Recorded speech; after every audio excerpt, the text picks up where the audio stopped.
Blokade Amerika Serikat terhadap minyak Iran terus berlanjut. Hingga Jumat pagi, CENTCOM mengklaim telah memutar balik 44 kapal, muatan 41 tanker diantaranya sebesar 69 juta barel senilai lebih dari 6 miliar dolar Amerika. Pemberlakuan blokade laut sejak 13 April lalu justru membuat negosiasi putaran kedua buntu. Alih-alih memicu perang retorika baru baik dari Washington maupun Teheran. Melalui pesan tertulis lewat media, pemimpin tertinggi Iran Mojtaba Khamenei mengeluarkan pernyataan yang arahnya kian konfrontatif terhadap kebijakan Presiden Donald Trump di Timur Tengah. 4 poin utama pernyataan Mojtaba menegaskan kendali Iran atas Selat Hormuz dan skema keamanan di Teluk Persia. Larangan terhadap operasi kapal asing, terutama armada Angkatan Laut Amerika Serikat di Teluk Persia, kedaulatan maritim atas checkpoint Selat Hormuz dan kesiapan menindak pelanggaran, serta penolakan pembatasan program nuklir dan rudal Iran. Presiden Donald Trump yang di dalam negeri mendapat tekanan kenaikan harga minyak dan masalah persetujuan perang dari Kongres mengeluarkan ancaman baru. Selain mengisyaratkan blokade laut terhadap Iran diperpanjang, Trump tengah menimbang sejumlah opsi militer yang diklaim CENTCOM cepat dan kuat. The rest could come very quickly if we don't make a deal. They're not going to have a nuclear weapon. They know it, and just about everybody else does. Pengamat pertahanan menyebut taktik blokade laut dijalankan Amerika Serikat untuk mengimbangi keunggulan strategis yang berhasil dicapai Iran sebelumnya, terutama terkait kendali checkpoint Hormuz dan perang asimetris. Melalui tekanan ekonomi dan juga kemudian tekanan politik, baik itu di level internasional maupun domestik di Amerika Serikat itu sendiri. Nah sekarang Amerika Serikat berusaha untuk mengimbangi keunggulan strategik yang dimiliki oleh Iran dengan cara menerapkan blokade laut. Perang retorika Donald Trump dan Mojtaba Khamenei berpeluang membuat perang kembali berkobar. Terlebih, negosiasi di meja perundingan mengalami kebuntuan dan blokade minyak semakin menekan Iran. Trump punya dilema sendiri. Untuk melanjutkan perang, harus mendapatkan persetujuan Kongres yang akan diputuskan Jumat waktu Amerika Serikat atau Sabtu waktu Indonesia. Sir, but let me. What would it cost? What would you pay to ensure Iran doesn't get a nuclear bomb?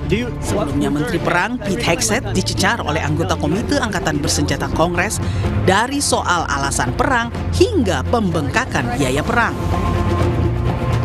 Sejak awal Maret, anggota Senat maupun Kongres AS asal Partai Demokrat telah 5 kali gagal meloloskan resolusi undang-undang kekuatan perang untuk menghentikan kebijakan perang Trump di Iran. Halo selamat malam saudara, bola liar kembali menggelendeng ke hadapan Anda. Kebuntuan negosiasi Amerika Serikat dan Iran membuat Timur Tengah di ujung tanduk. Tak kunjung berhasil menekan Iran di meja perundingan, Presiden Donald Trump kembali menjalankan diplomasi koersif dengan tekanan lebih maksimal. Selain memperpanjang blokade, Trump menimbang opsi militer yang diklaim cepat dan kuat jika negosiasi terus buntu. Alih-alih ditekan oleh blokade dan kemandegan negosiasi, pemimpin tertinggi Iran Mojtaba Khamenei justru mengambil sikap lebih keras. Mojtaba menegaskan kendali atas Selat Hormuz, larangan terhadap kapal asing di Teluk Persia, dan penolakan pembatasan program nuklir dan balistik. Apakah kolapsi perundingan dan konfrontasi kebijakan Presiden Trump dan Ayatollah Mojtaba Khamenei akan memantik perang baru? Apakah Kongres Amerika Serikat Jumat ini akan memberi persetujuan atau akan menolak melanjutkan kebijakan perang Presiden Trump? Saudara, inilah Bola Liar bersama saya, Masister Tarigan. Topik malam ini kita bahas dengan sejumlah narasumber. Saya menyapa Wibawanto Nugroho Widodo, pakar geopolitik dan keamanan nasional. Selamat malam, Pak Wibawanto. Yon Mahmudi, Guru Besar Sejarah dan Geopolitik Timur Tengah Universitas Indonesia. Selamat malam, Pak Yon. Marsma Punawirawan Agung Sasongko Jati, pakar strategi PPAU, alumnus USL World College. Selamat malam. Aisyah Kusuma Sumantri, Direktur Kerjasama Luar Negeri dan Hubungan Internasional Indo-Pasifik Strategic Intelligence. Selamat malam.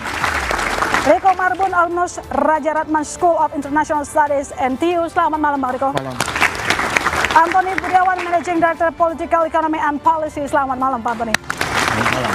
Dan melalui Zoom saya menyapa Muhammad Ayub Mirdad, dosen Hubungan Internasional UNER. Selamat malam, Mas Ayub. Ya, selamat malam. Terima kasih telah bergabung. Dan ini ada poin pernyataan awal dari Khamenei untuk merespon tidak terjadinya perundingan yang baru, tidak mencapai negosiasi. Khamenei justru menjadi lebih keras. Saya bacakan poin-poinnya. Yang pertama, Iran akan antarkan babak baru bagi Teluk Persia dan Selat Hormuz, di mana keamanan dipastikan oleh pemilik laut tersebut. Poin kedua, satu-satunya tempat yang bagi kapal-kapal asing di Teluk Persia adalah di dasar perairan. Dan poin ketiga, Selat Hormuz masuk era baru. Semua kapal yang menantang kedaulatan kita akan ditindak. Dan poin yang terakhir, program rudal dan nuklir kita bukan sekedar alat pertahanan, melainkan pondasi kedaulatan abadi Iran. Tidak ada tawar-menawar soal nuklir oleh Iran. Mbak Isa, menurut Anda, kenapa Mojtaba Khamenei tampak begitu keras? Ini karena sinyal putus asa di tengah tekanan, atau justru cuma retorika, atau mungkin kalkulatif saja? Ya, kalau kita lihat di sini semuanya balik lagi ke dalam leverage ya. Bagaimana kemudian Amerika Serikat dan Iran ini sama-sama sebenarnya saat ini sedang dikejar waktu.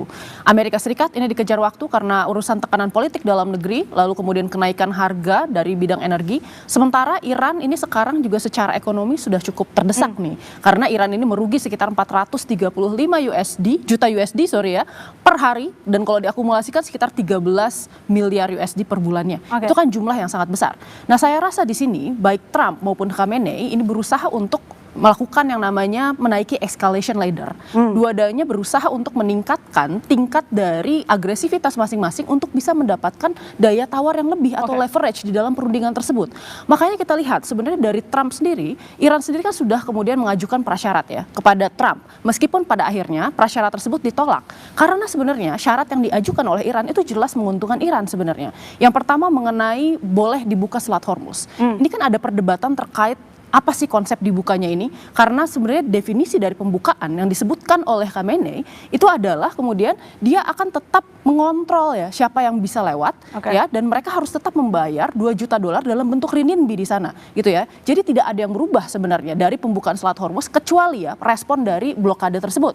Nah, sementara itu kita lihat juga nih dari segi program nuklir, saya rasa ini merupakan salah satu strategic purpose yang ingin dicapai oleh Amerika Serikat gitu. Karena sudah jelas dilihat bahwa Iran ini melihat bahwa program nuklir yang tadinya ini mereka bilang berdasarkan kebutuhan sipil, sekarang dibutuhkan untuk tujuan-tujuan lain. Misalnya maritime propulsion system, dan kemudian kita nggak tahu apakah di masa depan akan ada program nuklir. Karena ya yang kemarin dikatakan oleh Donald Trump itu kan ancaman untuk bisa menggunakan senjata nuklir ke Iran, menghancurkan civilization. Kalau yang dilihat di sini pemerintah Iran mau tidak mau keinginan mereka untuk membangun senjata nuklir pasti akan menjadi lebih kuat karena adanya incaran dalam strategi mutually assured destruction atau MAD gitu di dalam perang nuklir. Jadi saya rasa di sini sebenarnya dari Iran ini sendiri posisinya menjadi semakin keras karena dia tahu bahwa ya ketika dia kemudian mundur ini kan existential threat untuk mereka dan tidak mungkin mereka akan. Jadi ini kalkulasi yang matang menurut Anda? Bukan hanya retorika? Betul, karena menurut saya di sini Iran ini berusaha untuk melakukan protracted war. Dia berusaha untuk membuat perangnya semakin panjang sehingga kemudian daya tawar Iran semakin tinggi. Karena di dalam perang atrisi berkepanjangan yang dirugikan itu adalah selalu pihak lebih besar yang kemudian memiliki sistem demokrasi. Saya ke Mas Wibawanto. Jadi menurut Anda bagaimana? Kan di perundingan pertama kalau kita lihat ini sebenarnya soal program nuklir bisa seakan-akan dinegosiasikan. Tapi yang sekarang kita lihat poin dari Mojtaba yang terakhir itu sangat keras bahwa ini soal kedaulatan. Jangan ungkit, jangan bongkar-bongkar soal program nuklir. Jadi saya izin bicara fondasinya dulu nih Mbak ya. Jadi ini masalah geopolitik ya. Geopolitik itu bicara interest untuk mendapatkan power, mempertahankan power. Dan usaha itu harus dijustifikasi dan informasi sehingga mendapatkan dukungan di tingkat global tuh. Jadi kita orang Indonesia harus tahu dulu geopolitical interest Indonesia. Foreign policy Indonesia. Jadi kita bisa menilai semuanya itu dari perspektif seorang Indonesia. Bahwa kita tuh adalah middle power, bukan revisionis, menjaga perdamaian, menjadi hedger. Instrumen utama kita dalam diplomasi itu sebagai middle power adalah diplomasi, didukung oleh militer, ekonomi, informasi, dan yang lain-lain. Dan kita itu ya jelas red line-nya, menjaga perdamaian, cinta perdamaian. Dan kita bekerja sama lewat ASEAN. Itu dulu basicnya tuh. Nah yang kedua, kita coba baca pikiran Washington. Saya lama di Washington DC, saya mau coba baca apa yang ada dalam otaknya Presiden Trump sekarang. Dan apa yang ada di Washington. Dari tahun 79 sampai 2026, Amerika Serikat, siapapun presidennya, satu, menolak Iran itu punya senjata nuklir. Kenapa? Karena Iran mengambil posisi sebagai revisionis. Itu poinnya. Ya, baik dari Jimmy Carter sampai Presiden Trump. Yang beda tuh hanya caranya. 79 sampai 90 caranya containment. 90 sejak Bill Clinton dan George Bush Jr. itu mulai keras. Dan masuk era 2000 sampai 2011 Biden mulai mencoba dengan diplomasi. Makanya ada dikenal dengan JCPOA, ya. Oke, caranya cara-cara multilateralis untuk mengkonten, memanage pembangunan nuklir Iran tuh untuk kepentingan militer. Nah, Trump itu keluar dari situ di periode pertama. Kenapa? Karena menurut Trump, ya, ini tidak menghilangkan kemampuan nuklir Iran jadi nol perspektifnya. Ini hanya menunda perspektifnya begitu. Trump waktu itu ya. Dia keluar dari situ. Biden mengganti jadi presiden, Biden mau coba masuk lagi, udah nggak bisa. Karena levelnya udah lebih tinggi. Ya, pengayaan uraniumnya. Akhirnya Trump mengambil keputusan, berarti saya harus ganti rezimnya. Nah, akhirnya berubah tuh, menjadi yang tadinya special operation low intensity conflict, Presiden Trump mengambil keputusan high intensity conflict. Ternyata nggak selesai 2 minggu, 3 minggu, 4 minggu. Sekarang saya mau masuk ke war resolution, war power resolution, 60 hari. War Power Resolution itu Mbak, ya, saya belajar satu semester tuh tentang itu tidak ada powernya. Itu pemadam kebakaran tanpa air.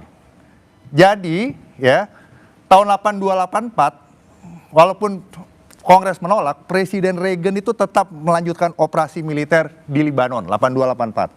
Ya, 89 Presiden dari Demokrat, Bill Clinton, tetap menjalankan operasi militer di Kosovo, ya, Serbia. Tahun 99 yang bomnya itu nyasar ke kedutaan Cina. Jadi maksud Anda di sini apakah nanti Lanjut Trump lagi. akan menabrak bahkan Kongres? Bukan menabrak, Mbak. Bukan salah. Jadi gini, interpretasi. Jadi Obama pun tahun 2011 waktu di Libya itu tetap lanjut walaupun dilarang oleh Kongres. Kenapa? Karena ada celah interpretasi yang berbeda.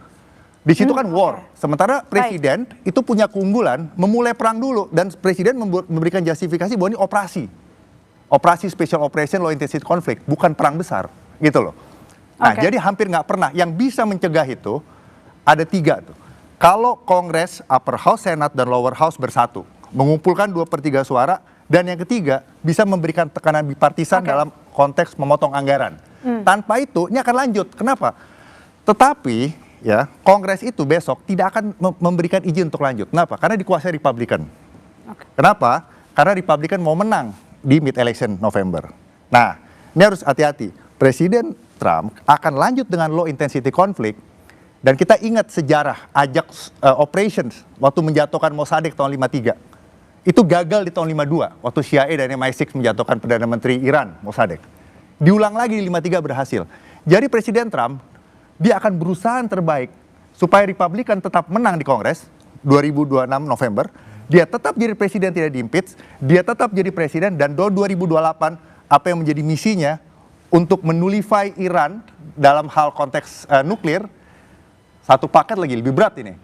Melucuti proksi, membatasi pembangunan misail, itu lebih berat gitu. Nah, itu tercapai. Nah, ini memang misi berat, makanya mengenai ways dan means-nya ini di Washington jadi perdebatan. Kalau tujuannya tetap sama, tidak boleh punya nuklir. Jadi kalaupun Iran mau punya nuklir, Rusia dan Cina itu menentang. Tapi Rusia dan Cina mau Iran itu menjadi negara threshold nuclear state. Artinya mempunyai kekuatan nuklir yang hampir punya senjata, sehingga membuat Amerika yang adalah saingan great power Amerika pusing. Baik. Terganggu konsentrasi. Nanti saya itu aja lanjut dulu lagi ya. kepada Anda. Baik, saya ke Mas Ayub. Melihat sikap terakhir dari Mujtaba, bagaimana kita menerjemahkan ini? Kenapa Mujtaba sekarang terlihat begitu keras? Padahal kan kemarin sempat mau negosiasi tuh. Ya, baik. Saya melihat pernyataan 4 poin dari Mujtaba Khamenei yang keluar hari ini, walaupun dia masih belum muncul di hadapan publik, yang ada banyak juga spekulasi tentang keberadaan dan bagaimana kondisi kesehatan atau fisiknya dia. Tapi menurut saya yang dia menegaskan Iran secara sadar memilih jalur konfrontif menurut saya sekarang ya, karena mempertahankan program nuklir, menolak tekanan dan juga siap menghadapi eskalasi. Artinya Iran sekarang lebih posisinya berubah dari defensif ke konfrontif, dan ini ya pasti ada juga konsekuensi bagi dua belah pihak, khususnya bagi Iran ya, yang pada akhirnya juga mengunci hubungan dengan Donald Trump ya, dalam kondisi deadlock strategis yang kalau kita lihat 4 poin dari Mujtaba Khamenei sekarang. Jadi Amerika Serikat ini tidak mampu memaksa perubahan perilaku Iran meskipun tekanan militer dan ekonominya meningkat. Kita lihat ada kehilangan 400 juta lebih per hari, Iran kehilangan uang karena blokade yang terjadi di Selat Hormuz. Tapi Iran masih bertahan, masih resilient. Ini menunjukkan bahwa Iran bukan, karena Iran sudah lebih dari belasan tahun di bawah sanksi, jadi situasinya cukup siap untuk tetap bertahan dalam tekanan ekonomi dari Amerika Serikat. Jadi sementara juga Iran tidak cukup kuat untuk memaksa Amerika Serikat mundur ya, karena Amerika Serikat ini supaya konflik ini bergeser dari upaya resolusi menuju ke kompetisi jangka panjang berisiko tinggi, karena 4 poin ini bisa buka perang baru lagi antara Amerika Serikat dan Iran. Jadi menurut saya ya konsekuensinya cukup besar kalau tidak ada konsesi, tidak ada kompromi antara Iran dan Amerika Serikat. Baik, sekarang kita coba melihat bagaimana dari sisi Amerika Serikat, Bang Riko. Coba kita baca sejumlah poin yang disampaikan oleh CENTCOM, sodorkan opsi militer ke Trump. Yang pertama, serangan udara presisi untuk melumpuhkan pusat komando dan sisi infrastruktur militer Iran. Kemudian yang kedua, operasi darat terbatas, kuasai pulau kecil strategis untuk menetralisir blokade Selat Hormuz. Dan ketiga, operasi pasukan khusus, infiltrasi ke situs nuklir bawah tanah, Natanz dan Fordow, amankan stok uranium. Jadi Bang Riko, apa kira-kira opsi ini di atas meja semata atau sebenarnya bisa dilakukan, bisa dilaksanakan poin ini? Kalau saya melihat sebenarnya saling tembak narasi antara Iran dan Amerika ini mirip seperti waktu istirahat antar pertandingan tinju ini. Jadi antar ronde ini mereka masing-masing itu saling tarik nafas sebenarnya ya, saling tarik nafas. Dan kalau kita melihat konsistensi dari narasi, sebenarnya kan Iran Nuclear Deal itu pernah terjadi tahun 2013 sampai 2015. Cuman ini ada beda caranya. Kalau dulu waktu zamannya Obama, JCPOA tadi yang disebutkan, itu mereka menghindari perang untuk diplomasi. Kalau yang sekarang ini menggunakan perang untuk diplomasi. Jadi ini dua hal yang terbalik. Tapi kalau kita lihat dari sisi Amerikanya sendiri ya, sebelum kita ke Iran, sebenarnya memang dia harus tarik nafas. Kenapa? Karena kan sebenarnya serangan udara presisi itu sudah dia lakukan berkali-kali, berhari-hari, dan ternyata kan efeknya terbatas. Buktinya apa? Buktinya kalau misalnya Amerika mengatakan bahwa ya dia sudah menghancurkan angkatan udara dan angkatan laut. Memang karena sudah disanksi sekian puluh tahun, Iran memang tidak memutuskan untuk tidak membangun angkatan udara dan angkatan laut secara serius. Makanya dia bangun kekuatan rudal jarak jauhnya, begitu. Kalau operasi darat terbatas yang Amerika itu perlu untuk menurunkan pasukannya di darat, ini salah satu alasan yang dipakai oleh Trump. Jadi kan di Amerika itu ada aturan, kalau presiden itu dia mau buat perang dengan negara lain, dia harus kasih tahu Kongres ya dalam waktu 60 hari. Tetapi seperti disebutkan tadi, banyak presiden yang istilahnya itu melompat begitu ya. Kenapa? Karena memang sebagian besar perangnya itu bukan pasukan darat yang dikirim. Contohnya misalnya Obama di Libya, dia perang 75 hari, tapi dia bom terus di atas, dia nggak kirim pasukan. Drone. Praktiknya sampai sekarang, sampai hari ini, Amerika kan belum kirim pasukan. Belum kirim pasukan untuk bertempur di lapangan. Kalau dia bertempur di lapangan, korban jiwanya banyak, itu situasinya agak sulit ya, begitu ya. Dan yang membuat Trump harus tarik nafas selain situasi situasi ekonomi dan tekanan politik, ini sekarang juga ada tekanan dari teman-teman aliansinya. Oke. Secara terbuka kita melihat beberapa hari yang lalu, kanselir Jerman secara terbuka, yang tadinya biasanya bisik-bisik, ini kritik terbuka, bilang Amerika, Trump ini nggak punya mereka ini nggak punya strategi lawan Iran begitu. Kenapa? Karena memang Eropa ini kan sengsara sekarang. Oke. Ya, ekonominya hilang. Nanti saya lanjutkan lagi ke Bang Riko. Sekarang saya ke Pak Agung. Pak Agung, dari 3 opsi ini, mana kira-kira yang akan mungkin ya dieksekusi? Lalu kemudian, ataukah ini cuma sekedar gertakan saja dari Amerika? Jadi saya melihatnya saya pakai teori ya, kalau pakai menurut pendapat saya mungkin nggak cocok ya, saya menggunakan Gramscian. Jadi antara bagaimana negara adidaya memegang hegemoni, baik hegemoni politik, hegemoni ekonomi, hegemoni militer di Timur Tengah khususnya, berhadapan dengan negara counter hegemoni yaitu si Iran, yang mencoba menihilkan, menolak itu semua dan membentuk war opposition sendiri. Jadi dalam pelaksanaan ini adalah apa yang disarankan oleh militer Amerika kepada Presiden Trump, bahwa ada 3 pilihan, namun pilihan ini mempunyai konsekuensi. Pilihan-pilihan ini adalah bagian daripada war of position, di mana memberikan tekanan kepada Iran sebetulnya bukan ditujukan untuk dilaksanakan, tapi memberikan pesan kepada ini bahwa kami akan sanggup melaksanakan ini. Karena harusnya ini ditambah juga dengan resikonya. Jadi Jenderal Dan Kane memberikan 3 ini, tapi resikonya ditulis besar di kanan. Resikonya kamu akan diserang balik oleh Iran kepada titik-titik lemahmu, vulnerability-mu, baik di negara-negara tanggamu ataupun pangkalanmu, dan minyak naik ke $150. Jadi ini nggak lengkap. Kalau gini saja ini nggak lengkap. Ini hanya ini.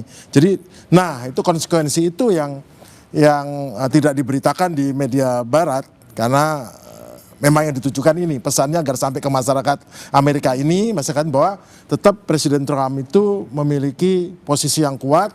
Dia menggunakan militer untuk tekanan berupa blokade, tapi dengan mengatakan blokade, dan beliau juga mengatakan bahwa dengan dia membuat blokade itu berarti yang seperti dikatakan Pak Wibawanto tadi, bahwa ini bukan perang, ini udah selesai. Sekarang kondisinya gencatan senjata, jadi tidak perlu diberhentikan sesudah 60 hari. Berarti kalau dia mengadakan perang lagi, itu kan kayaknya kontras ya, dengan beliau sudah mengatakan bahwa ini sudah tidak selesai, sekarang masuk fase baru di mana memberi tekanan yang lebih kuat dengan sekarang war opposition. Perang untuk merebut posisi. Kenapa? Untuk menunjukkan bahwa Amerika punya posisi lebih kuat, lebih strategis. Iran menunjukkan posisi saya lebih kuat, lebih strategis. Tapi pesannya disampaikan kepada masyarakat Iran kita masih kuat nih. Tapi kepada dunia luar memberikan pesan bahwa kami tidak akan mundur. Di sisi lain Amerika memberikan pesan bahwa kita nggak akan mundur, tapi kamu yang mundur. Nah, ini masalahnya, yang satu adalah hegemon lama yang sudah turun, yang satu adalah hegemon baru lahir yang baru naik. Nah, ini titik keseimbangannya belum didapat. Keseimbangan baru didapat pada saat nanti dia yang hegemon lama nih, saat dia tidak bisa menahan beban ekonomi. Ini juga sama beban ekonomi. Cuman masalahnya kuat-kuatan yang mana? Apakah Iran tahan 3 bulan, 4 bulan puasa, atau Amerika tahan nggak seminggu, 2 minggu, 3 minggu puasa? Nah, ini yang menentukan itu nanti. Oke, baik. Soal kuat-kuatan kira-kira. Jadi bagaimana dengan upaya blokade berkepanjangan, lalu kemudian bagaimana pula nanti Iran responnya, Pak Yon dan Pak Antoni, nanti dijawab. Kami segera kembali saudara, tetap di Bola Liar.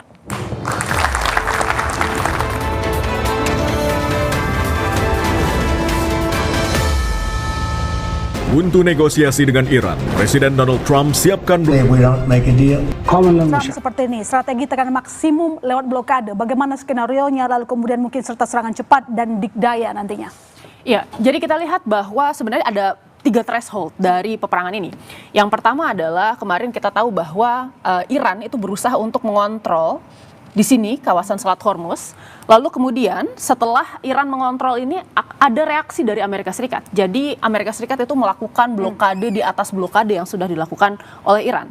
Nah, threshold pertama dari peperangan ini adalah penempatan ya blokade ini. threshold kedua itu adalah kemudian penutupan ini sebagai respon yang mana sudah dilakukan oleh Iran, dan kemudian threshold ketiga adalah dampak secara global yang menyeluruh terkait hal tersebut, sehingga kemudian negara-negara besar lainnya seperti China dan Rusia itu akan bereaksi terhadap tindakan yang dilakukan oleh Amerika Serikat dan Iran di sana. Dan kita bisa lihat bahwa di dalam beberapa minggu terakhir memang Amerika Serikat ini sudah mendapatkan kecaman dari berbagai macam negara, termasuk diantaranya adalah negara-negara Eropa. Lalu kemudian di sini Rusia dan China ini sudah mulai mengatakan bahwa mereka akan terlibat dengan lebih aktif dalam menciptakan perdamaian di dalam konflik ini. Nah, yang dilakukan oleh Amerika Serikat di sini, Amerika Serikat itu tidak bisa masuk sebenarnya kapal induknya karena ini merupakan wilayah laut yang cukup sempit. Jadi yang kemudian dilakukan di sini, kapal induknya berada di kawasan ini, di kawasan Laut Arab ini. Nah, di sini ada beberapa kapal yang kemudian istilahnya menjaga wilayah situ. Ada USS Tripoli, USS Bataan, dan kemudian USS Boxer di sini. 3 kapal destroyer yang memiliki kemampuan missile launching, ya. Lalu kemudian Iran di satu sisi di sini dia basis dari perlindungannya itu adalah di Pulau Qasem, di kawasan yang dekat dengan Selat Hormuz tadi.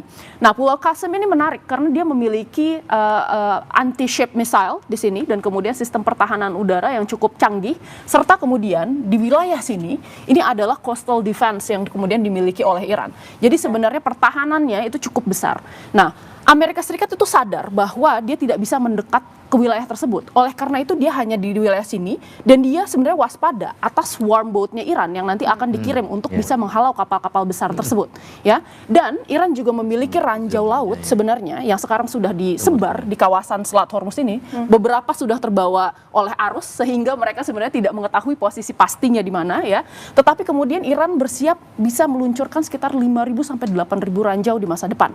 Amerika Serikat akan membalas hal tersebut dengan menggunakan kemudian kemampuan dari kapal UAV sebenarnya yang memiliki kemampuan untuk bisa mendeteksi ranjau tersebut dan mendetonasinya secara aman. Kalau Amerika sudah bisa mendeteksi, kira-kira bagaimana antisipasi dari Iran? Kan si Trump sendiri bilang bahwa kondisi Iran saat ini tengah kolaps. Betul. Jadi Iran sendiri, kita lihat, ini permasalahan yang kemudian paling besar selain masalah blokade ekonomi itu adalah sebenarnya masalah kilang minyak.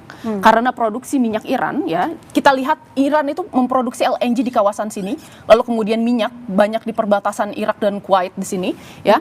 Rata-rata ini kemudian mereka perlu dialirkan ke storage facility. Dan sekarang storage facility milik Iran ini sudah kemudian mendekati batas akhir. Per hari ini storage facility-nya itu hanya tersedia sekitar 11 sampai 20 hari ke depan. Betul. Jadi ketika penuh, Iran punya beberapa pilihan antara memaksimalkan jalur-jalur keluar lain untuk bisa mencapai pengosongan storage, antara melalui misalnya Laut Kaspia ke sini. Ini bisa untuk kemudian bantuan inbound dan outbound, baik itu dari Rusia, ya, ataupun melalui jalur darat dari Iran. Di sini dia ada jalur darat railway kereta api sampai ke Tiongkok. Tetapi permasalahannya memang jalur darat itu tidak bisa mengangkut sebanyak apa yang kemudian diangkut oleh jalur laut. Dan kemudian kita tahu juga Iran ini melakukan sebenarnya banyak pengiriman, ya, backhand transaction melalui kemudian shadow fleet Iran atau ghost ship-nya Iran yang banyak kemudian dikirim ke China, lalu kemudian ke Syria, ya, dan kemudian banyak juga yang dikirim sebenarnya beberapa mungkin ke Rusia untuk kemudian didistribusikan lagi. Nah, ini merupakan sesuatu yang sulit karena kita lihat sebenarnya blokade Amerika Serikat ini dia sudah mengejar kapal-kapal milik Iran sebenarnya ke wilayah lain. Bahkan beberapa kemarin kita lihat ini mau dikejar sampai ke Selat Malaka sehingga menimbulkan sebenarnya permasalahan baru di sana. Oke, baik. Saya Pak Antoni. Jadi kalau menurut Pak Antoni sendiri, apakah langkah yang dilakukan oleh Amerika Serikat ini justru efektif untuk menghancurkan ekonomi dari Iran? Saya rasa Amerika ini sudah salah hitung dari awal bahwa pertama mereka mau menghancurkan ekonomi Iran dengan mendepresiasi mata uangnya sampai sekarang ini berapa 1,3 juta rial. Dan sebelumnya sampai mencapai 1,5 juta dan sebenarnya dengan protes begitu besar dari masyarakat Iran, dan kemudian itu adalah the boundary test, ya, dari rezim Amerika dan Israel, dan kemudian mereka mencoba untuk menyerang pada akhir Februari dengan harapan bahwa rakyat di Iran akan bangkit dan perebut itu. Tapi kenyataannya tidak terjadi gitu. Jadi ekonomi ini ya di Iran akan hancur gitu. Nah, Amerika sendiri sebetulnya ya banyak yang mengatakan bahwa Amerika mengeluarkan biaya sudah banyak. Sekarang kurang lebih sudah 25 miliar US dollar. Tapi 25 miliar US dollar itu hanya 0,34% dari dia punya budget gitu, anggaran gitu. Itu sangat kecil sekali, atau 0,08% dari dia punya PDB gitu. Jadi Amerika adalah bukan masalah uangnya. Jadi Amerika ini tergantung dari Kongresnya tadi gitu, apakah menyetujui apa tidak. Dan sewaktu gencatan ceasefire yang pertama itu sudah kita harapkan bahwa tidak mungkin terjadi kesepakatan gitu. Karena apa? Karena Iran juga mengatakan kan, kalau dihentikan itu program nuklirnya, ini adalah masalah kedaulatan. Kalau Iran menerima itu berarti Iran sudah kalah di dalam perang ini gitu. Jadi ini tidak boleh dilakukan gitu. Tapi ada juga laporan Pak bahwa sebenarnya minyak dari Iran ini lepas saja begitu. Seperti si Amerika hanya memberikan tidak berani sanksi sekunder kepada negara penerima. Oh iya, karena mereka akan menghadapi protes-protes dari negara-negara lainnya yang merasa kesulitan gitu ya. Sekarang sudah banyak, bukan hanya seandainya pun minyaknya dilepas, tetapi produk-produk turunan seperti di LNG, di Qatar untuk produk turunan untuk plastik ini sudah langka gitu. Jadi ini sudah membahayakan perekonomian dunia gitu. Jadi Trump itu kecuali di dalam negeri ini akan mendapat tantangan dari masyarakat dunia gitu, yang merasa bahwa ini bukan kepentingannya, tapi ekonominya terdampak gitu. Nah, Indonesia sendiri ini akan terdampak besar gitu. Tapi sekarang kita belum lihat gitu. Belum lihat karena dicoba dipertahankan karena APBN kita ini baru Maret dan April masih bisa. Tetapi kalau udah begitu masuk Juni dan ini berlarut-larut, saya rasa APBN kita akan terteter. Gitu. Ya, nanti saya bahas lebih jauh soal fiskal, Pak Antoni. Pak Yon, kalau Anda sendiri apakah melihat hal yang sama bahwa memang untuk strategi perang fisiknya itu sepertinya efektif, blokade fisiknya begitu, tapi kemudian tampaknya tetap bocor begitu, terutama untuk negara-negara teluk yang mungkin sekutunya AS? Ya, saya melihat kan sebenarnya AS itu tidak setangguh dulu ya. Di dalam perang ini ada sebenarnya Amerika itu telah cedera gitu. Dalam pertarungan itu juga ada luka gitu. Dan Iran paham betul bahwa cedera yang dimiliki oleh Amerika itu tidak bisa kemudian dijadikan perang ini cepat gitu. Maka dia akan mengulurnya. Dengan diulurnya waktu itu, Iran yakin bahwa bahwa publik Amerika juga tidak akan menerima ya perang berlarut-larut itu ya. Kemudian nanti ketika Kongres memutuskan ini kalau tidak disetujui kan akhirnya legitimasinya this is American War atau Trump War gitu. Nah, ketika kemudian posisinya adalah Trump War, saya kira Iran sangat diuntungkan. Sementara dari pihak Iran sendiri berperang itu izinnya tidak ada expire-nya gitu ya. Seumur hidup karena dia defense, sementara Amerika entar lagi expire gitu. Kemudian juga rakyatnya full mendukung, jadi tidak ada perbedaan yang signifikan, walaupun memang ada kelompok-kelompok sebagian ya yang kemudian menentang Iran. Dari sisi ini kemudian saya kira Iran mencoba untuk kemudian semakin memperpanjang begitu. Sementara Amerika ingin cepat bahwa perang harus segera dengan hasil cepat selesai gitu ya di pihak Amerika. Tetapi Iran tahu bahwa strategi itu tidak mungkin dilakukan dan dampaknya juga akan sangat besar. Maka blokade itu yang dilakukan oleh Amerika itu kan akhirnya tadi kuat-kuatan. Nah, sementara kondisi Iran sudah menyatakan bahwa kami siap untuk the harsher condition sekarang ini, dan rakyat sudah dikondisikan weeks, months gitu ya, mereka siap. Nah, sementara tadi Amerika hitungannya mungkin minggu ya, atau beberapa hari ini sedang ditunggu. Ini kan jedanya terlalu panjang. Jadi kalau sementara kuat-kuatan gitu ya bersikukuh untuk kemudian diputus gitu ya total, saya kira ini tidak. Karena juga Iran Cina juga sudah wanti-wanti gitu ya.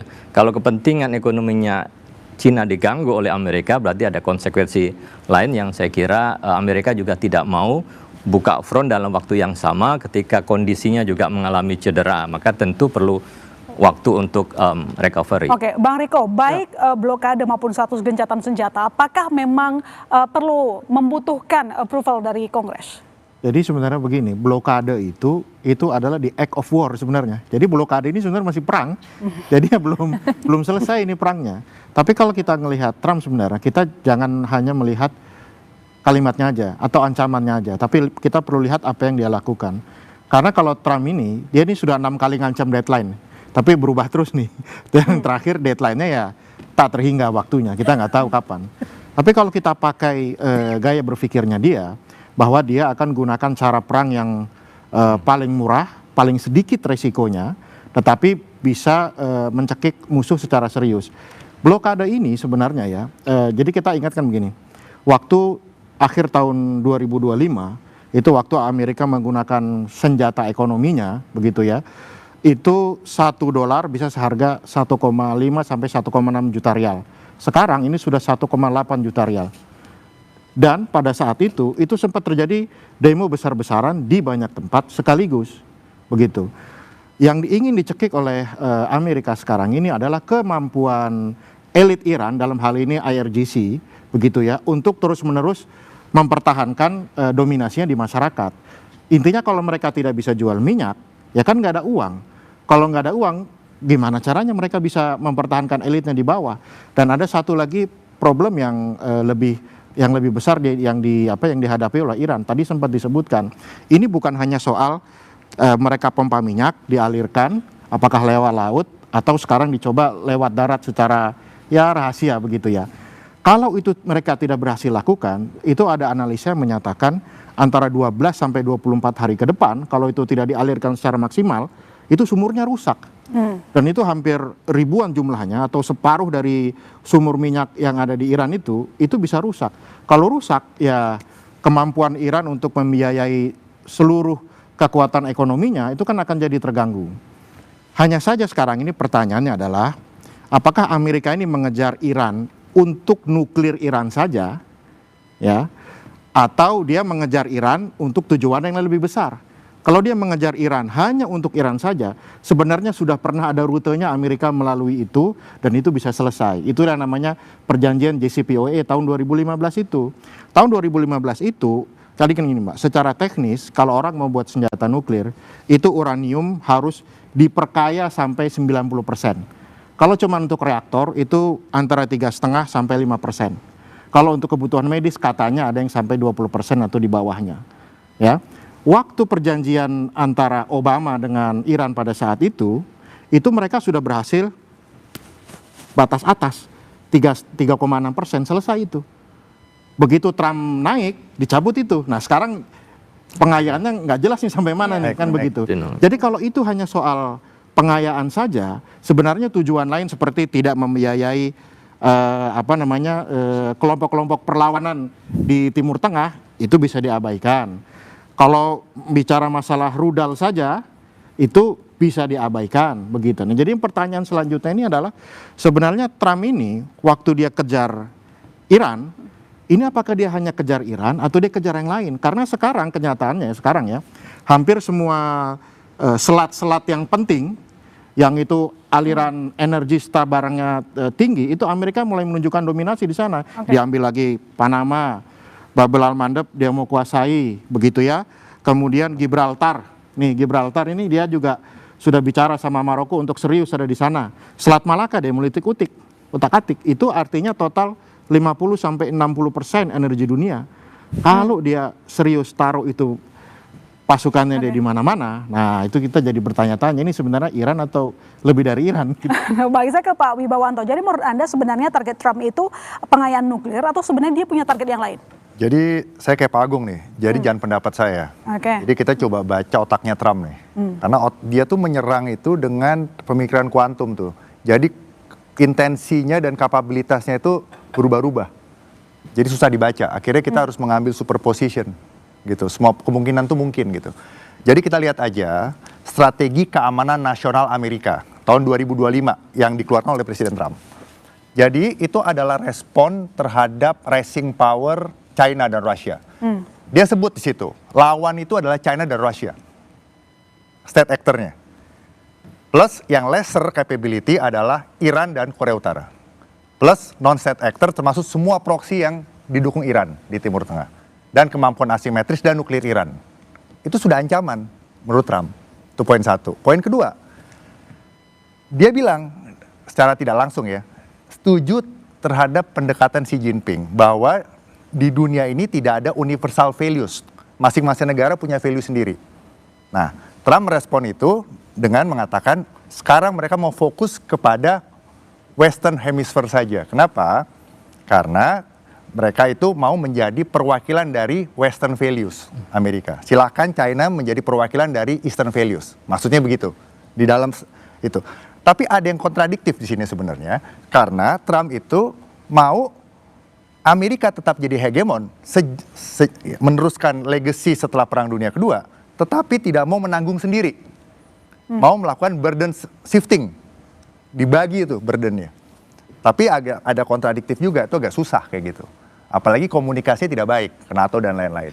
Dan perang tadi, yang Prof tadi bilang, itu akhirnya dampaknya ke global. Jadi ayo kita gebukin Iran rame-rame, cukup dengan cara ekonomi saja, tekan minyaknya, ketekan ekonominya, rusak semuanya, ya kan? Dan dia akan nyerah dalam segala sesuatunya. Contoh, satu paket malah. Nuklir, proksi dilucuti, kemampuan militer dilucuti. Kenapa? Hanya karena mau menjadi revisionis.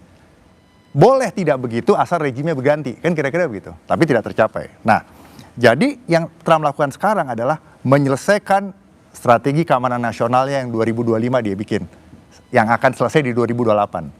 Jadi sekarang caranya adalah cooling down. Itu tadi saya bilang. Dia akan melanjutkan dengan special operation and low intensity conflict. Dan kemungkinan akan ada reshaping operation di dalam. Ya saya nggak bisa ngomong quote ini saya menduga gitu ya. Mungkin di sini US Special Operation Command atau CIA Special Activity Division melakukan aktivitas lagi di dalam.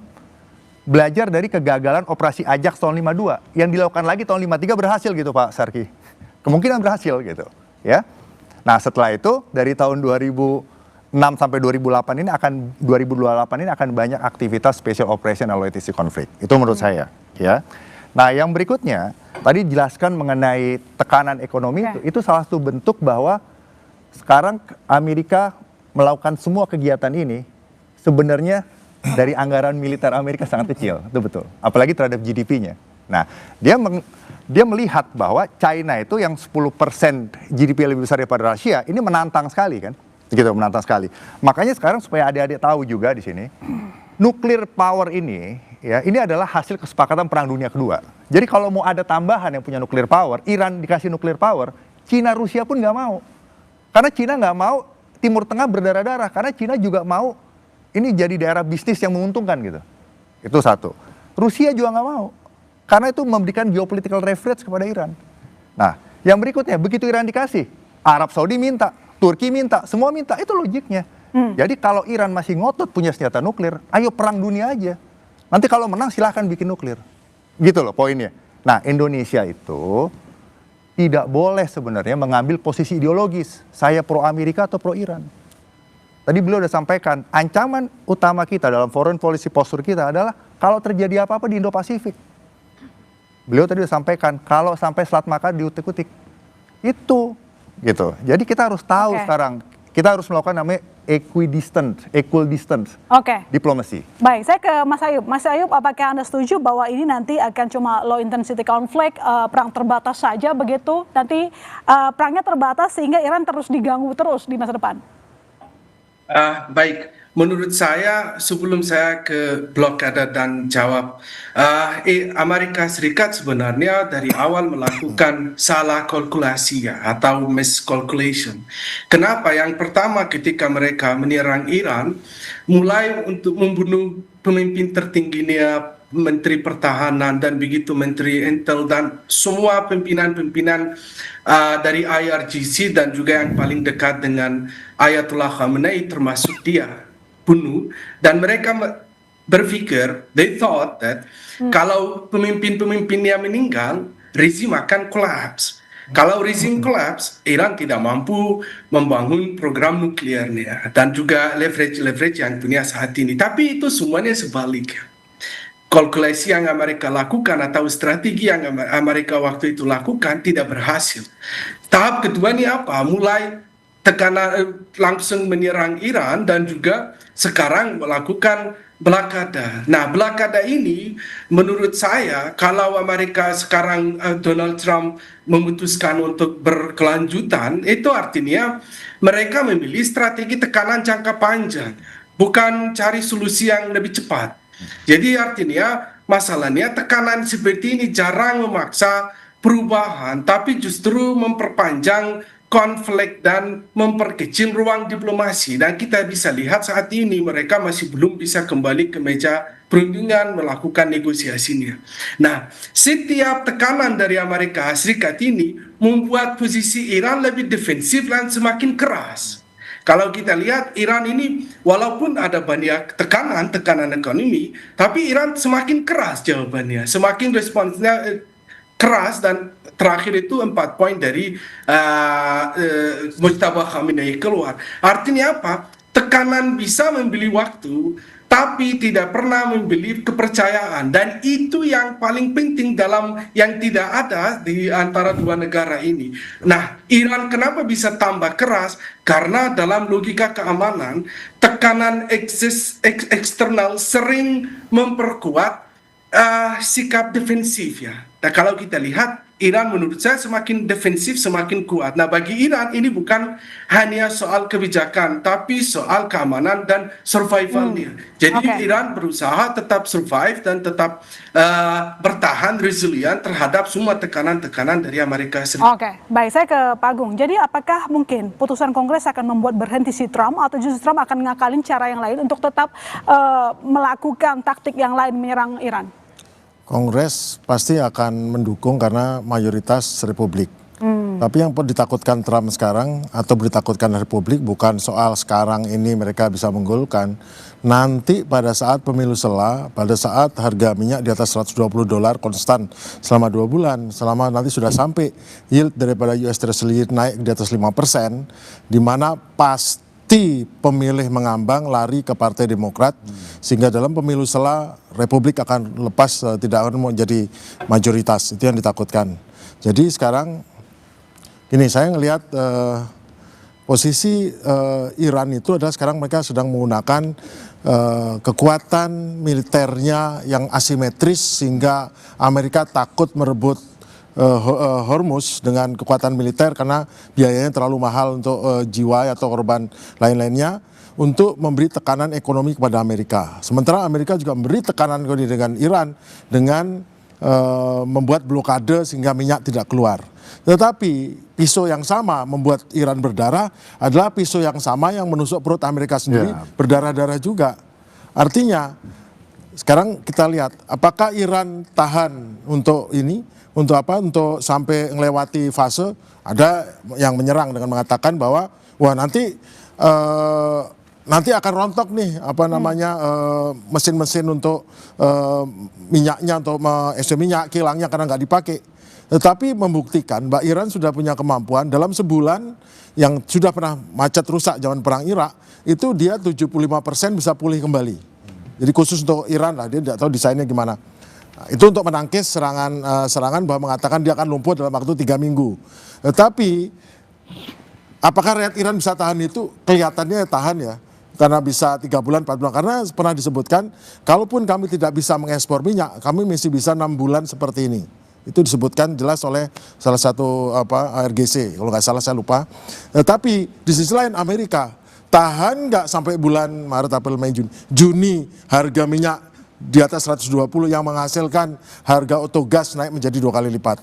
Itu yang karena pasti akan membuat ya rangkaian inflasi, rangkaian naik bunga, lain depresi, resesi, itu apakah itu tahan nggak? Ditambah lagi dengan korban pertama pasti Eropa. Eropa akan ambruk itu. Banyak pemerintah akan ambruk, daripada ambruk pemerintahnya, mending saya doing something dengan atau lakukan sesuatu pada Trump ini. Apa yang dilakukan? Itu yang jadi masalah besar, yaitu emang ekonomi.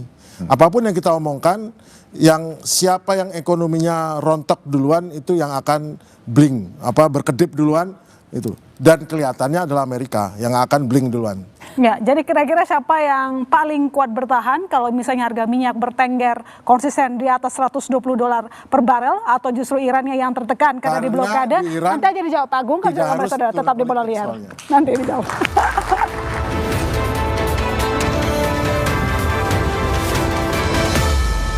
buntu negosiasi dengan Iran. ini majbur be taslim. Ya, coba saya ke Pak Antoni dulu. Pak Antoni, kira-kira siapa yang akan lebih kuat, Pak Antoni? Siapa kira-kira yang akan lebih kuat bertahan? Apakah Amerika jika harga minyak bertengger lebih di atas $120 per barel, atau justru si Iran yang saat ini dihadapi dengan blokade berkepanjangan oleh Amerika? Amerika sudah sering menghadapi harga minyak itu sangat tinggi sekali. Jadi kita lihat sewaktu terjadi stagflasi ya pada tahun 70-an ke 80. Ronald Reagan pada saat itu yang memberikan solusi, dan kemudian pada saat awal 2000-an sampai 2012 dan kemudian melanjut sampai 2015. Kemudian di masa pandemi minyak juga mencapai $120 lebih. Mereka tenang-tenang saja gitu. Malah mereka memberikan bantuan, semacam bantuan langsung tunai kepada rakyatnya untuk mengatasi masalah inflasi gitu. Jadi itu masih bisa dianalisis karena ekonomi Amerika ini sangat luar biasa besar untuk mengatasi hal-hal seperti itu. Tapi bagaimana dengan negara-negara, mungkin negara sekutunya Amerika atau negara netral, belum tentu mereka bisa terima kalau harga minyak naik, Pak. Nah, itulah masalahnya. Sebetulnya kalau harga minyak naik mereka bisa terima. Eropa juga pernah membuat harga seperti begitu gitu. Pada tahun 2012, 2013, 2014 sewaktu ada quantitative easing, mereka minyaknya harganya naik gitu. Tapi masalahnya ini untuk kepentingan siapa gitu. Tapi mereka juga sebetulnya ada persetujuan, tadi sudah dibahas semuanya, bahwa mereka juga agree bahwa rezim Iran ini mereka kalau bisa adalah sudah membahayakan dunia gitu. Jadi ini perlu tadi dikatakan ya Bung Riko bahwa sebetulnya tujuannya apa? Tujuannya apakah hanya atau lebih besar mengenai penggantian rezim. Kalau saya bilang yang lebih besar yaitu pergantian rezim. Dan Donald Trump pernah mengatakan bahwa rezim ini sudah membahayakan dunia dan harus diganti. Jelas-jelasan dia mengatakan itu gitu. Jadi saya rasa tujuannya adalah ke sana. Jadi selama tujuannya belum tercapai, dia tidak akan berhenti. Nah, Trump kalah hanya dengan ada kongres tadi. Tapi bagaimana dengan Iran? Sejauh mana mereka bisa bertahan dengan blokade berkepanjangan dari Trump? Saya rasa ini saat ini adalah sulit gitu. Tadi sudah dikatakan Bung Riko bahwa kalau dia punya minyak tidak bisa dialirkan, dia akan terjadi masalah gitu. Ya tentu saja saat ini adalah perang narasi ya, bahwa mereka itu bertahan. Jadi kita tidak tahu bahwa mereka harus memberikan suara yang keras dengan mendapatkan simpati dunia. Dan saya rasa dunia memberikan simpati kepada Iran gitu. Nah itu yang harus dimenangkan oleh mereka gitu. Jadi Pak Yon, dari perang narasi juga ada perang narasi perpecahan sehingga membuat Mustabak keluar dengan statement yang cukup keras. Ini pesannya sebenarnya ke dalam untuk keluar. Ya, Trump sendiri kan mengatakan bahwa Iran tidak united sehingga proposalnya kan beragam gitu ya. Apakah itu sebagai klaim semata Trump ya melihat bagaimana kemudian tawaran-tawaran yang dilakukan oleh Iran melalui jalur Trump ternyata ditolak oleh Mujtaba ya, sehingga kan Trump mengatakan ternyata elit-elitnya tidak satu gitu. Tugas kami adalah menyatukan mereka. Ini kan saya kira ya klaim dan narasi yang coba dikembangkan, tetapi kan realitasnya Iran itu masih kuat dari sisi loyalitasnya begitu. Jadi bukan berarti bahwa mereka elit-elitnya suaranya berbeda, bisa saja sumber Trump yang kemudian berkomunikasi dengan elit Iran itu yang salah sumbernya begitu ya, bukan sumber yang otoritatif. Nah ini kan saya kira juga keinginan Trump ya untuk kemudian menyudahi perang. Tapi saya ingin melihat tadi kaitannya dengan siapa yang akan jatuh dengan karma minyak ini. Nah ini kan saya kira menarik ya. 93 Soviet itu jatuh juga karena minyak. Apa yang terjadi? Soviet hancur itu karena Amerika dan Saudi menjatuhkan nilai minyak itu sampai di bawah 32 US barrel. Dengan harga yang sangat murah, kemudian Soviet tidak bisa menjual minyaknya, dia rugi. Maka itu kolaps. Nah sekarang dibalik oleh Iran, harganya dinaikkan sampai 120-an dan dia berasumsi sampai 200. Nah dengan harga yang tinggi ini, siapa yang kena karma energi ini gitu ya? Apakah Eropa, Amerika, atau kemudian Iran yang sudah biasa hidup susah begitu ya, atau Rusia juga semakin kuat posisinya ketika minyaknya semakin tinggi gitu. Dulu dia hancur karena terlalu rendah. Silakan.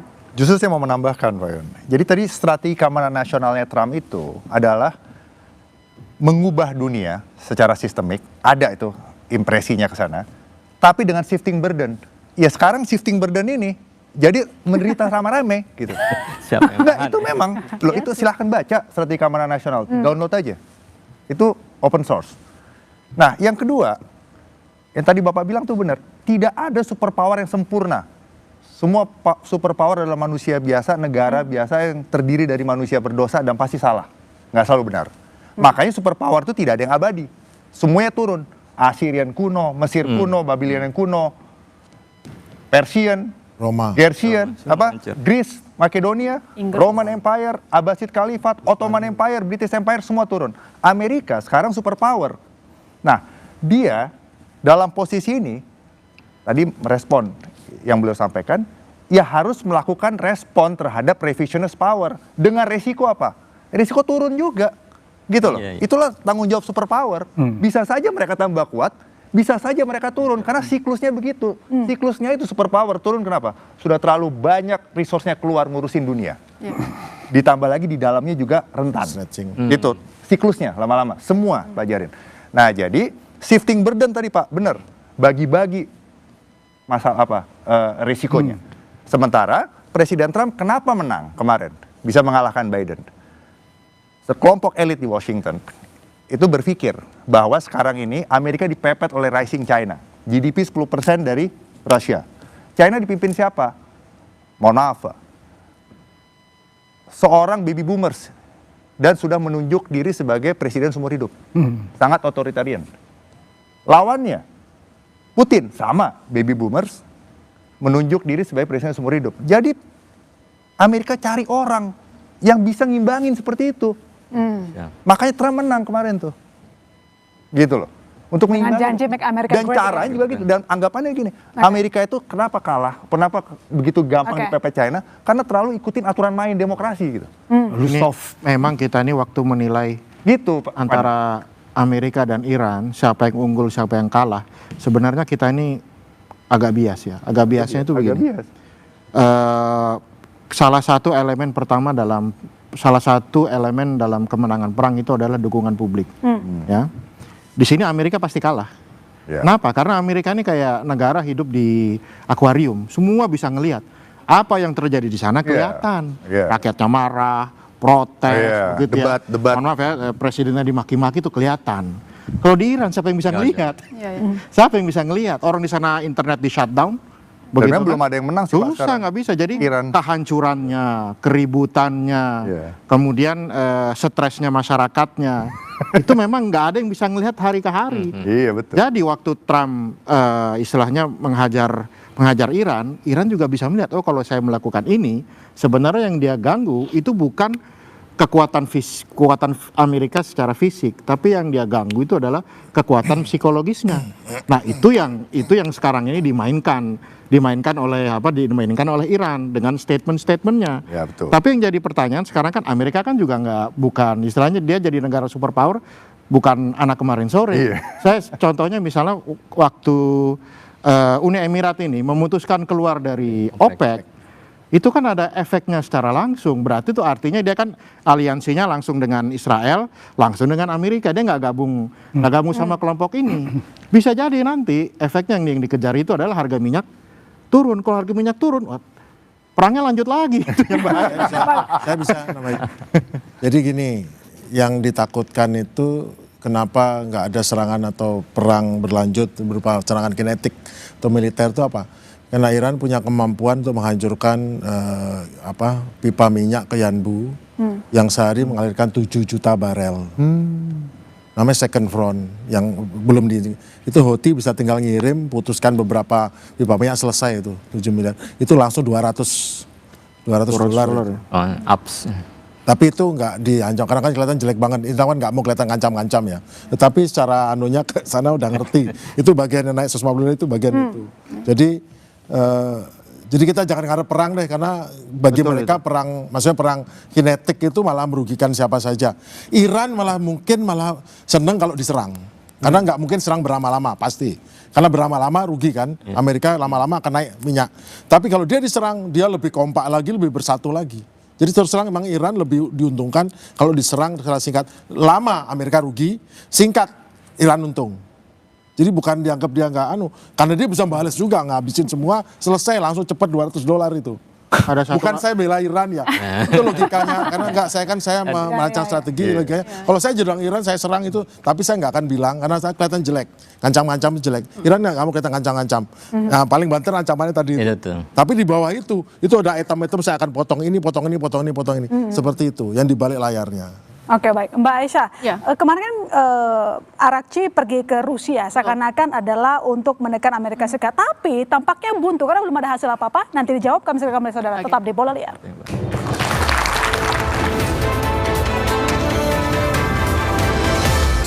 TV buntu negara. Ya, Mbak Aisyah, Arakci sempat bertemu dengan Putin, tapi kita tidak mendengar hasil apapun. Apakah artinya memang kurang berhasil? Oke, jadi kita lihat di sini. Mungkin pertama-tama kita harus pahami kalau kemarin shuttle diplomasi yang dilakukan oleh Arakci itu adalah sebenarnya upaya untuk bisa mengengage lebih jauh negara-negara yang berpotensi menjadi mediator dan negara garantor di masa depan. Dan kita lihat salah satunya itu kan adalah Rusia gitu ya. Dan Rusia ini sebenarnya long standing allies dari Iran. Secara genetik ideologinya dia sangat dekat sebenarnya dengan Iran gitu ya. Bahkan sebenarnya bukti dari kedekatan mereka itu bisa kita lihat di perang Ukraina, di mana Iran ini sebenarnya melakukan ekspor dari sebagian produksi drone-nya itu ke Rusia gitu.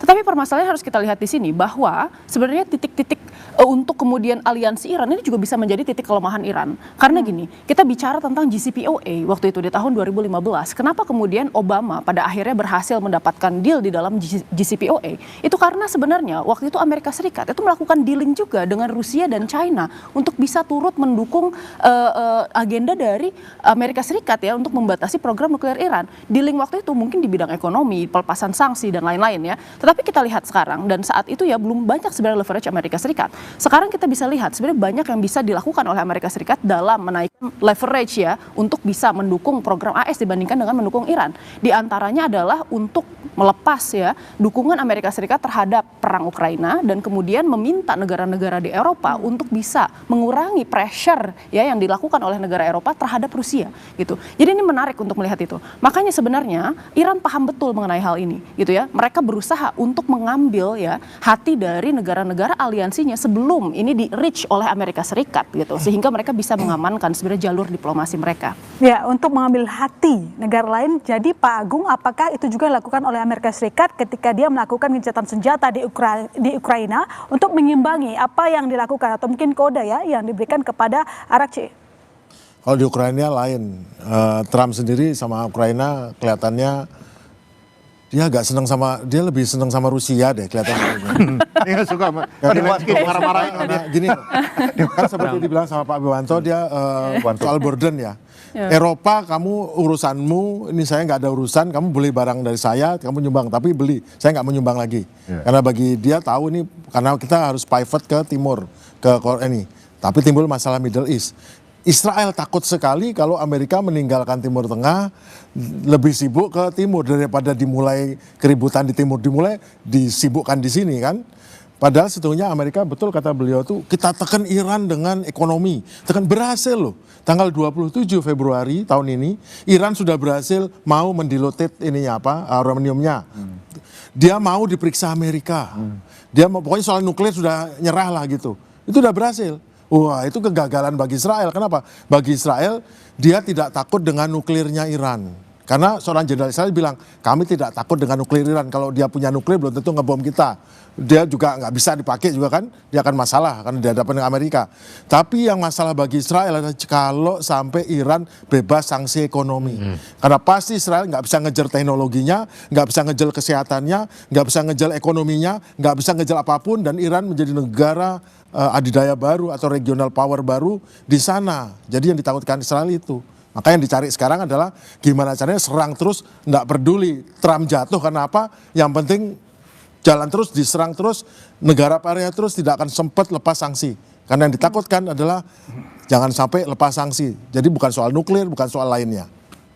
Tapi apakah menurut Anda memang Amerika saat ini Trump nggak lagi sibuk mengimbangi langkah yang dilakukan oleh Arakci begitu, Menlu?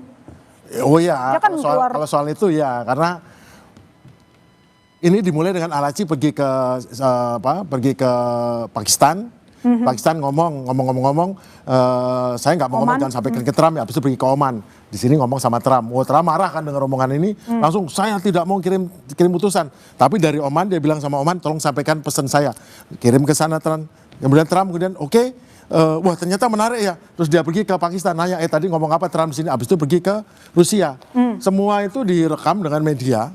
Semua direkam dengan ini, itu semua propaganda semua. Sehingga kelihatan, dan di sana Rusia terang-terangan Presiden Putin bilang, saya dukung kamu 100%. Itu semua untuk memberikan kepada dunia bahwa Iran itu nggak sendirian, Iran betul didukung oleh ini. Kenapa?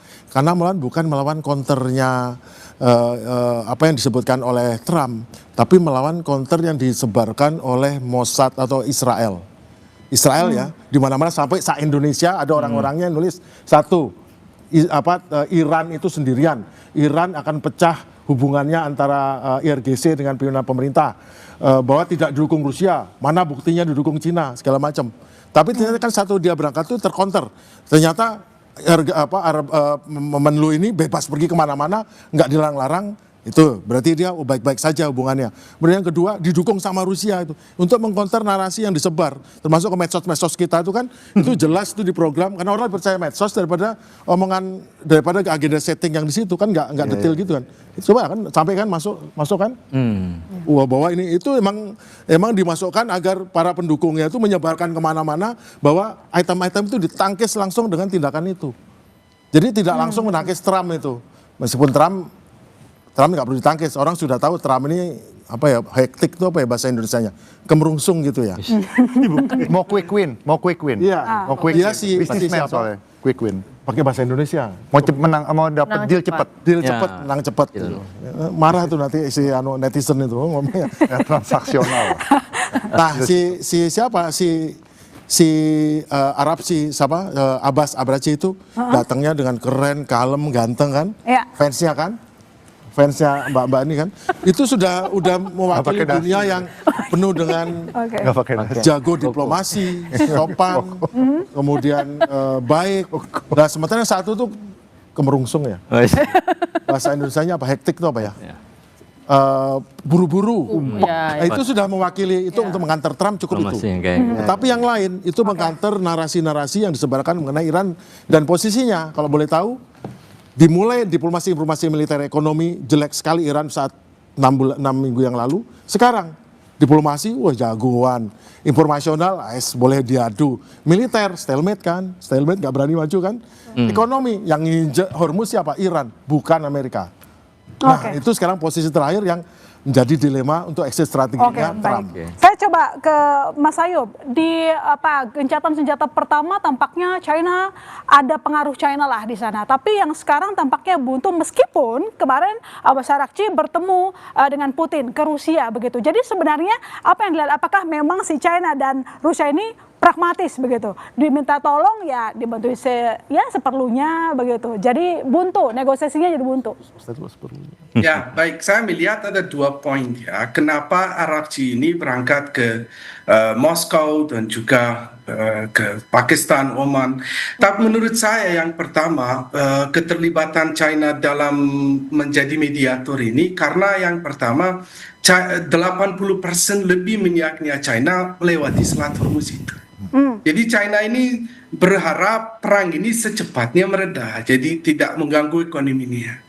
Yang kedua, kenapa Iran berangkat ke Moskow? Saya melihat ini dari angle yang lain, karena Iran sekarang mencari grantor atau penjamin untuk tidak akan terjadi hal yang sama terjadi tahun 2017 ketika Donald Trump keluar dari JCPOA, dari Joint Comprehensive,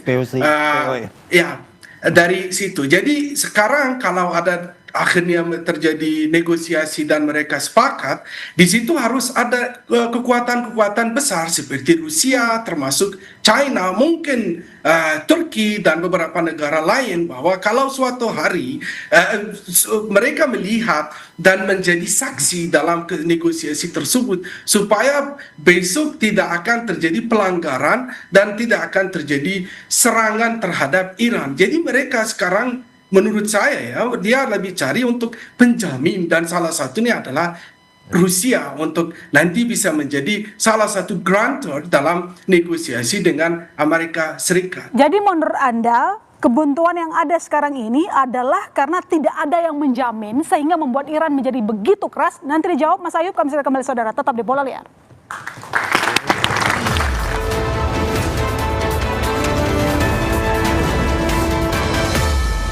Buntu negosiasi dengan Iran. Ya, jadi Mas Ayub, kebuntuan menuju meja negosiasi, apakah karena memang tidak ada jaminan sehingga membuat Iran begitu keras sekarang? Rusah mungkin dulu. Bukan, maksud saya kebuntuan ini bukan karena tidak ada penjamin, tapi kenapa Irak berangkat ke Moskow, menurut saya dia lebih melihat bukan untuk cari untuk menjadi saksi dalam negosiasinya, untuk menjadi penjamin. Tapi kenapa kebuntuan saat ini yang terjadi? Karena AS masih memakai logika tekanan, sanksi, ancaman, blokade sebagai alat utamanya. Dalam kondisi seperti ini, negosiasi tidak dilihat sebagai ruang kompromi dan sebagai tekanan sepihak, karena semuanya ini datang dari pihak Amerika Serikat, dan itu yang membuat Iran menilai Trump dan warisan strateginya sebagai sumber kebuntuan. Jadi kebuntuan ini terjadi karena ada sanksi, ada ancaman, ada blokade dari pihak Iran. Nah, bagi Iran masalahnya bukan sekedar siapa duduk di meja, tapi cara memainnya itu paling penting bagi mereka. Kalau tekanan tetap jadi bahasa utama Trump dan pemerintahnya, negosiasi akan selalu buntu. Nah, kalau menurut saya, kalau ada akhirnya mereka sepakat duduk di meja perundingan dan capai kesepakatan, di situ Iran pasti akan cari penjamin supaya menjadi saksi dalam kesepakatan mereka, dan besok tidak akan terjadi pelanggaran lagi seperti yang kita saksikan. Oke, baik. Kalau Bang Riko sendiri, apakah nanti kira-kira Kongres akan memberikan restu atau justru menyetop langkah dari Trump? Atau justru mungkin akan dilewati aja sama Trump, dia cari akal lagi untuk melakukan penyerangan? Oh, pasti dia akan cari akal lain. Jadi kalau kita lihat ini tidak mungkin Amerika dan Presiden Amerika kalah, itu tidak mungkin. Jadi mereka harus menang dan menangnya besar. Tapi kalau saya mau kembali sedikit tadi ke Putin ya. Jadi kan gini, siapapun Presiden Amerikanya, Presiden Rusianya tetap Putin. Jadi ini orang ini dia sudah sangat kawakan. Pertama, dia tahu situasi global itu mendukung Iran ketimbang mendukung Amerika. Jadi secara terbuka memang dia sampaikan bahwa dia dukung Iran. Tetapi secara real ini sebenarnya Rusia sangat diuntungkan oleh situasi perang ini. Dia hanya cukup menjaga eskalasinya tidak terlalu besar, tapi dia berlangsung terus, semakin lama semakin bagus. Kenapa semakin lama semakin bagus? Dia jualan minyak, gas, pupuk makin mahal dan laku. Dan yang kedua, Ukraina. Ini sekarang Amerika nggak mau keluar duit ini bantuin Eropa untuk Ukraina. Baik, sudah cukup? Oh, cukup. Baik, saya ke Pak Wibawanto, singkat saja. Jadi menurut Anda gimana? Jadi yang pertama yang disampaikan beliau itu persis dengan yang disampaikan Profesor Vali Nazar. Itu pakar Iran, profesor di Johns Hopkins University, dan memang dari kerabatnya Shah Iran lah dulu. Terus migrate ke Amerika dan jadi profesor, dan dia bilang kalau terus ditekan seperti ini, dengan strategi Amerika yang evolution. Jadi evolusi, dulu kan containment, naik lagi menjadi offensive realis. Terus sama Obama di moderasi, multilateralis. Sekarang udah coercive, gitu loh, coercive realis. Gitu, tadi benar yang beliau sampaikan, perang untuk berdiplomasi. Jadi itu susah turun lagi, nah akan lanjut nih. Itu poin yang kedua ya. Poin yang ketiga, kita tidak bisa memisahkan fenomena sekarang, itu interaksi antara great power politics dengan dinamika di regional security complex Timur Tengah. Jadi kondisi saat ini ya, Rusia dan Cina tidak mau eskalasi di Timur Tengah ini meledak ya, tetapi mereka juga berharap secara strategis bahwa kemampuan Amerika tuh terpecah, berkurang karena konflik ini. gitu. Sama seperti mereka juga tidak mau Iran punya senjata nuklir, tapi mereka juga tetap mendukung Iran jadi di batas itu. Singkat saja, Ya, singkat. mungkin menurut saya ada beberapa skenario di mana perang ini bisa menuju di masa depan ya. Ini kan kita bicara tentang chicken game theory ini, tentang escalation ladder, siapa yang kemudian bisa mendapatkan posisi atas di dalam eskalasi tersebut. Yang pertama adalah keduanya tetap melakukan eskalasi, perangnya akan berlangsung dalam jangka waktu yang lama dan ini adalah war of endurance. Yang kedua, di mana keduanya ini melakukan konsesi, sama-sama stand down, sama-sama bernegosiasi. Yang ketiga ini yang paling tidak mungkin adalah satu menang satu kalah dan dua-duanya ini pasti akan ada red line. Dan yang keempat, perangnya ini akan berlangsung menggantung sebenarnya. Ya, jadi kita melihat situasi seperti di Korea Utara dan Korea Selatan, di mana kemudian Amerika Serikat bisa mempertanggungjawabkan ini sebagai berhentinya kinetic warfare. Oke, baik. Kalau menurut Pak Antoni dengan blokade berkepanjangan, apakah akan berhasil membawa Iran maupun Amerika ke meja negosiasi perundingan? Saya rasa perundingan ini tidak akan menghasilkan sesuatu yang hasil yang menyenangkan untuk Amerika ataupun untuk Iran gitu. Saya rasa adalah bahwa ketika Amerika menyerang itu keputusannya adalah sudah bukannya hanya nuklir saja, tetapi keputusannya menurut saya adalah harus mengganti rezim. Nah, jadi di situ adalah gamenya gitu. Nah, sampai berapa lama yang itu? Nah, itu kita lihat sampai sejauh mana mereka bisa menyerang presisi tadi gitu. Ya, sementara ini sampai 1 bulan ini tidak berhasil ya di bulan Maret gitu. Nah, ini yang kita lihat tuh. Baik, terima kasih Pak Antoni dan seluruh narasumber yang sudah hadir di studio dan tentu saja teman-teman mahasiswa, terima kasih sudah hadir. Dengan demikian saudara, saya menutup Bola Liar. Sampai jumpa minggu depan.